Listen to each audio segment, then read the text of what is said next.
Bon, vous avez sans doute suivi les déboires de cette haute grosse entreprise américaine Boeing, les accidents sur les avions Boeing qui se multiplient, notamment ce week-end dont Marjorie vous rappelait les grandes lignes il y a quelques minutes. Quel avenir pour cette action pour nous, investisseurs particuliers, Mathias ?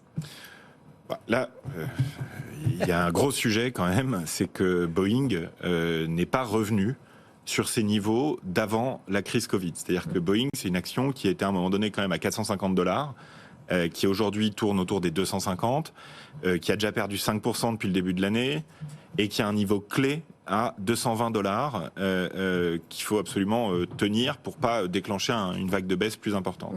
Airbus en profite évidemment, mais là, ce qu'on voit se dessiner sur l'action Boeing, sur le titre Boeing en termes de configuration aussi graphique, c'est potentiellement ce qu'on appelle un double top. C'est-à-dire un top avant la crise du Covid, un nouveau top aujourd'hui, et une action qui a de plus en plus de mal à remplir ses objectifs commerciaux et à ne pas être freinée par des difficultés opérationnelles.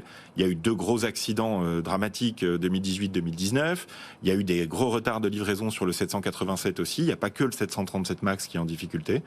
Donc c'est un vrai sujet. Et Boeing qui, avec une nouvelle direction, voulait redresser la barre. Là, se prend un coup du sort quand même vraiment dramatique, quoi. Gustave ? Ouais, puis ça vient creuser un écart opérationnel. Parce qu'il y a l'effet boursier, mais il y a aussi les effets opérationnels. Il y a, je crois, 3000 commandes d'écart à la faveur d'Airbus déjà. Donc ces nouvelles-là, si vous voulez, font pas plaisir. Et d'ailleurs, les marchés l'ont vu dès ce matin, je crois, parce que l'action Airbus en profite. Donc il y a toujours la performance absolue, mais la performance relative pour Airbus est assez intéressante. Stéphane, le mot de la fin là-dessus. D'abord, ça me fait sourire parce que 3000 commandes d'écart, quand on pense à des avions, évidemment, 3000, le mot n'est pas énorme, mais dans l'aéronautique, ça représente des années de commandes et c'est énorme.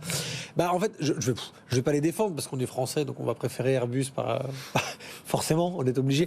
Non, Boeing, en fait, ce qui est difficile, c'est qu'ils avaient plutôt fait une bonne année en bourse l'année dernière. On s'était dit, tiens, c'est bien, ils se reprennent, ça reste quand même Boeing, c'est un fonds de portefeuille quand même sur des actions de la très long terme aussi, l'aéronautique redémarrait. Et ils n'ont pas de peau. Alors, ils n'ont pas de peau, c'est aussi parce que techniquement, apparemment, ils ont des gros problèmes, que c'est pas fini. Et là, théoriquement, forcément, c'est logique que ce soit sanctionné par les marchés et non pas du tout parce que Airbus fait 100% mieux. Ça pourrait arriver à Airbus. Pour l'instant, ça n'arrive pas. Donc, commercialement, je ne crois pas que Boeing soit en retard dans sa capacité à proposer des produits. C'est juste que là, dernièrement, il y a une énorme méfiance. Quand vous n'avez pas de carnet de commandes, forcément, le cours de votre action, il finira par être sanctionné. Airbus qui ce matin cote à 141 € en légère hausse, en bonne hausse de 1,42%. Voilà ce qu'on pouvait dire sur les grosses entreprises américaines.